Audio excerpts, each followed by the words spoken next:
Greetings to all of you, man. It is really a joy. It's a pleasure to be out here this evening and being out in nature, bringing this message of self-realization to you, this message of emancipation, this message that is pointing you to look inwardly to discover your true identity, to be your divinity, and thus helping you to get rid of mediocrity and all limitation, because you will come to realize that it is your thought that is creating your reality and that you can create your reality consciously. Therefore, my brothers and sisters, I want to speak to you concerning your gift or your purpose and to what it means to discover your gift and your purpose and what the Bible has to say about it. And the reason why I choose to get the Bible and get the scriptures for you is because many who are going around teaching it on the internet and teaching motivates, I'm looking for the right word,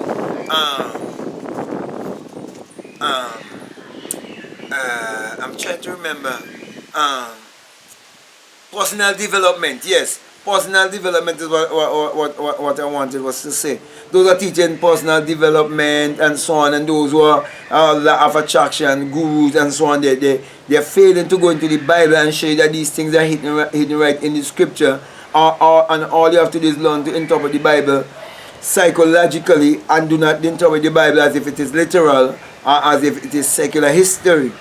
Unfortunately, that's how the Bible was taught to me, as if it is literal and as if it is secular history. That's the reason why most people in my country, they have a employee mentality, and they believe that academic education is the key. That's the reason when people like me speak, they turn around and they will call me crazy. But here I have in my hand the scripture, and I'm going to read for you what the scripture says about finding your gift and what it would do for you. Now, many people around the world knows of a little country in the Caribbean in Jamaica because of people like Usain Bolt, who's just a runner. And he would have been like just a simple man in his country. As a matter of fact, he was living in a village that didn't even have electricity. I can say the same thing for myself, that many would know about this country because of this man that many in the same country are saying crazy. But I know that I'm bringing value to humanity, and I didn't hide my gift, because even the Bible says you don't light your candle and put it on a bushel, you put it on a candlestand for all to see. And he said, let your light so shine before men that they may behold your good works. You know what is your good works? Your wisdom. And glorify who? The God that they will see within you.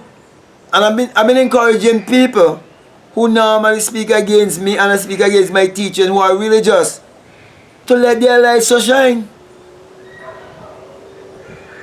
They too can make a YouTube channel and bring value. If they think what they have is truth, bring it and help someone. And don't leave. If you feel me as a crazy man, you leave a crazy man for make use of social media as YouTube, and you sit back waiting to go to heaven, waiting for some man to come down from the sky. Let me go on. I'm going to read from at least say verses 14, okay, of Proverbs chapter 18, okay. And the main verse I really want to strike is 16, okay. So it's Proverbs 18:16, but I'm going to take it up from 14, verses 14. He said, the spirit of a man will sustain his infirmity, but a wounded spirit who can heal. So basically, a man might be sick in his body, but when a man is sick psychologically, the only person who could heal he is himself. But if a person who do not believe in himself, there's nothing you can say to help that man, because the strong can't help the weak unless the weak want to be helped. That's the reason why many people who are out there and who know the laws of success, they don't go about trying to teach others, because they know many of them, they're not going to listen. Many of them, they're not teachable. And some of the most people who I would say are not so easily teachable, right, are religious people. And some of the most poverty-stricken people, they are religious people. And that is the truth. Now, let me go on here. The spirit of a man will sustain his infirmity. Yes, his physical sickness, but a wounded spirit, who can bear, who can heal? But he himself. The heart of the prudent getteth knowledge. Those who are prudent, those who are logical, those who are open-minded, those who are willing to learn, they will get knowledge and they will apply knowledge. And the ear of the wise seeketh knowledge. Because those who will get the knowledge and apply the knowledge, it means that they're not just hearers, but they are doers. Now, in my country, you might look around and you see school, and you hear many people use the terminology saying that knowledge is power. That's not true, you know. That's a half truth. Knowledge is only power when it's been applied. Because people can get a lot of knowledge and just become intellectual parrots. Just repeating back. But not be put into action. Wrong to the very Bible. In James tell you, do not just be a hearer, but be a doer also. Because if you're just a hearer, you'll be deceiving yourself. You'll be like a man who looking in the mirror and beholding the image of himself and go away and forget it what manner of man he is. Okay, so my brother, my sisters, this message I bring to you is knowledge, it is wisdom, it is understanding. But you have to be open-minded. Now, this is where I want to come to now. It's a man's gift maketh room for him and bringeth him before great men. Which means your gift is going to put you to sit in a noble place. Your gift is going to put you in the high places among men.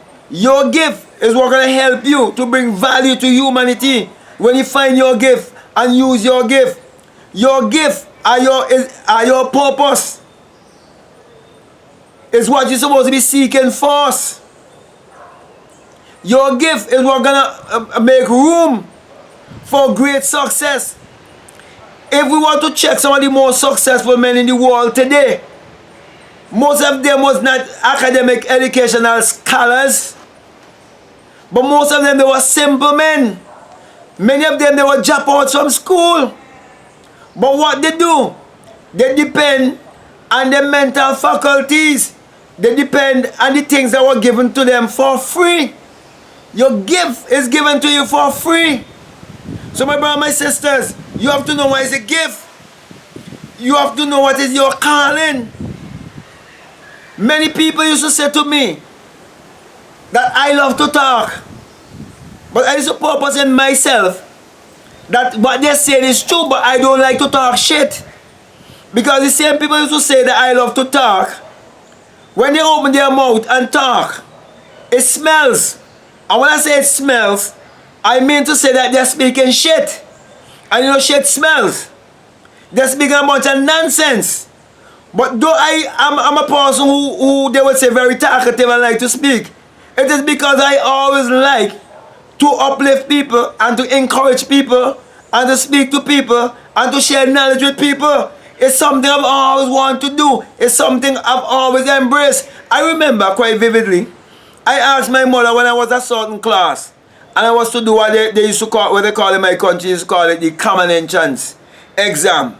I was like a year too old to do the exam, and I used to do it fairly well in school, you know, and I had to, those who were eligible could do the exam and get into secondary school, and I couldn't do it, but I got into secondary school at a later age.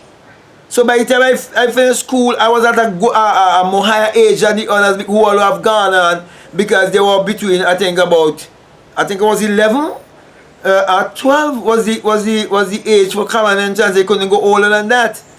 But at the time, I think I was already 13. So when I became, you know, a big man and so on, one time, I was always curious about it. How is it? Why is it I was too old to do the common entrance exam? And I asked my mother one time. My mother said to me that when I was a little boy growing up, I never really loved to go to school. I used to always go under the fruit trees, like the mango trees, and I pick up as much mango, because when I'm living in the Caribbean, you know, mango just be all over the place. Yet the pharmacies are filled with sick people. Because they see so much of mangoes and so much of fruit around, they become common to them. It reminds me of a story I would have read about a poet. He never see the sea, and he write all of these lovely things about the sea. And one time he had the opportunity to go to the sea, and when he was going down, he met an old man, and he began to speak to the old man and tell him all about the beautiful thing about the sea. And the old man, he was smoking a pipe, and he spit on the ground. And he turned up his face, and he said, you giving so much glory to the sea? He said, I've been living for over 50 years. I see nothing special about the sea. You see, he was living there for so long that it became common to him. And that's what happened to a lot of people. So, yeah, the things that were given to us for free, we do not put value in them. And the things that are around us, they become, common to us. So we tend to not want to give praises to them or to uplift them. But my encouragement to you, my brother and my sisters, is to find your purpose. Find your calling. And when you find your purpose or find your calling, you come to realize the scripture in your life that says, let me just read it again. Proverbs 18:16. I'll make sure I put it in the description for you also. A man's gift maketh room for him, and bringeth him before great men.